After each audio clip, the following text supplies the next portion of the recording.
歡迎收聽講聲你知。上幾集我哋講到有關於社交認知嘅內容啦，今集我哋會聚焦講下對話同埋傾偈方面。首先呢，我哋會探討高功能自閉症小朋友同人相處嘅時候，通常會出現啲咩特徵，了解佢哋溝通模式呢，有助幫助大家呢可以好好咁支援佢哋。Hi Anita， 高功能自閉症小朋友啦，同人哋相處嘅時候，佢哋通常會出現啲咩特徵呢？咁高功能自閉症嘅小朋友同人哋傾偈嘅時候，好多時咧會只係顧住講自己中意嘅題目喎。咁同埋有時佢哋咧唔同嘅小朋友都會出現兩極嘅表現嘅。譬如有啲小朋友就會滔滔不絕，點叫都停唔到口；有時咧就有一啲會表現得好被動，非常之安靜喎。咁另外喺其他嘅對話過程入邊，可能佢哋都會出現唔同嘅問題。譬如佢哋有時會喺唔適合嘅時間啦，或者揀咗唔合適嘅對象去開展話題喎。咁喺對話嘅期間，佢哋又冇留意對方回應嘅內容，甚至乎連對方有冇回應佢都冇留意到啊。咁另外咧，佢哋有時咧亦都會講下嘢就會離題啦，或者唔能夠延伸話題。其實呢啲現象啦，係咪都反映咗小朋友社交互動能力都未係好純熟呢？同埋對話技巧有冇一啲方法令到小朋友佢哋更容易掌握呢？咁其實我哋喺訓練嘅時候咧，會嘗試將對話拆解成唔同嘅步驟，令到小朋友學起嚟咧比較容易去掌握嘅。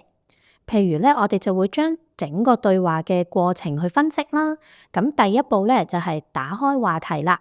打開話題嘅時候，原來小朋友就要選擇合適嘅時間、合適嘅對象同埋話題去開展說話喎。然之後佢就要嘗試下聆聽同埋觀察下人哋嘅反應。咁然之後佢哋就會開始輪流對話啦。咁喺對話嘅期間呢，佢哋亦都要嘗試維持話題，唔好離題喎。佢哋咧亦會嘗試用唔同嘅方式去回應人哋，譬如試下分享下感受啦，問下相關嘅問題啦，提出唔同嘅意見去延續佢嘅話題。咁到最後咧就係完結佢嘅對話啦。咁我哋應該點樣培養佢哋嘅對答技巧？有冇啲實用嘅方法可以同我哋講下呢？咁我哋訓練嘅時候咧，可以透過一啲小遊戲同小朋友練習一啲對話技巧㗎喎。咁我俾啲例子啦。例如，如果想同小朋友練習輪流對話，咁我哋咧有時會同佢哋玩一啲文字接龍嘅遊戲，等佢哋咧練習下同人哋輪流發言。或者咧，我哋會同佢玩傳波遊戲。舉個例子，譬如咧，接到波嘅人就要按住題目去開展話題。例如佢接到個波就要講啦，星期日我去咗邊度玩啊？咁然後咧，佢講完之後就將個波拋俾其他人。每次接到波嘅人咧，就要輪住按住個話題去發言喎。